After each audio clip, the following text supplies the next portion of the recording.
nggak sih? Ternyata vitamin D bukan cuma bermanfaat untuk kesehatan tulang. Apa aja ya manfaat vitamin D dan berapa banyak kita harus konsumsi vitamin D setiap hari? Selain bermanfaat untuk kesehatan tulang, vitamin D ternyata bisa meningkatkan imunitas dan punya efek antiinflamasi. Jadi bisa bermanfaat melawan berbagai infeksi terutama penyakit saluran nafas atas yang disebabkan virus maupun infeksi TBC dan asma. Vitamin D juga bermanfaat mengurangi risiko penyakit kanker, diabetes mellitus, penyakit jantung, hipertensi, osteoporosis, hingga penyakit autoimun karena efek antiinflamasinya. Apa aja sih sumber vitamin D?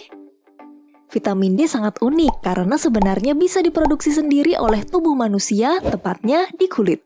Tapi vitamin D yang dihasilkan kulit masih dalam bentuk tidak aktif. Untuk jadi bentuk aktif perlu bantuan sinar UVB dari matahari, makanya disebut juga sunshine vitamin.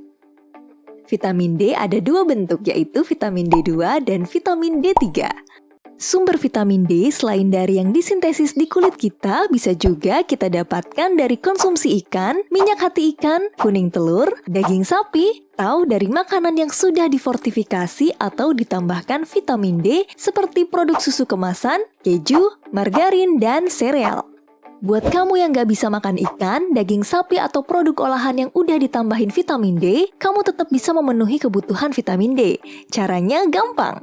Cuma dengan berjemur selama 20-30 menit antara pukul 10-15, kita udah bisa dapat vitamin D setara 1000-2000 IU. Dan ternyata vitamin D yang dihasilkan kulit bisa bertahan dalam darah 2 kali lebih lama dibandingkan vitamin D yang berasal dari konsumsi makanan.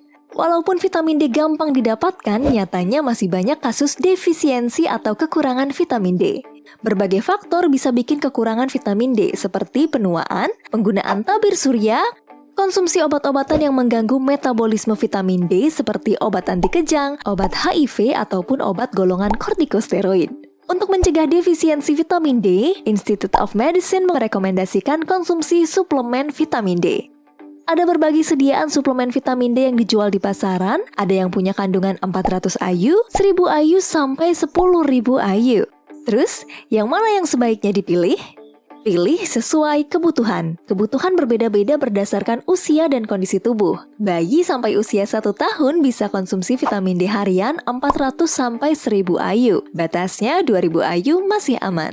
Anak antara umur 1 sampai 18 tahun bisa konsumsi vitamin D harian 600 sampai 1000 IU. Batasnya sampai 4000 IU masih aman. Dewasa di atas 18 tahun direkomendasikan konsumsi 1500 sampai 2000 IU, batasnya sampai 10.000 IU.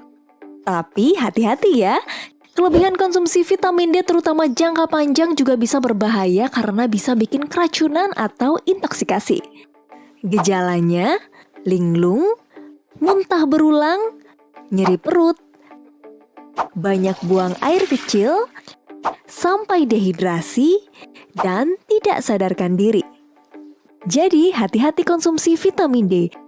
Yang paling aman vitamin D yang didapatkan dari sinar matahari. Jadi, sempatkan diri berjemur terutama pagi hari.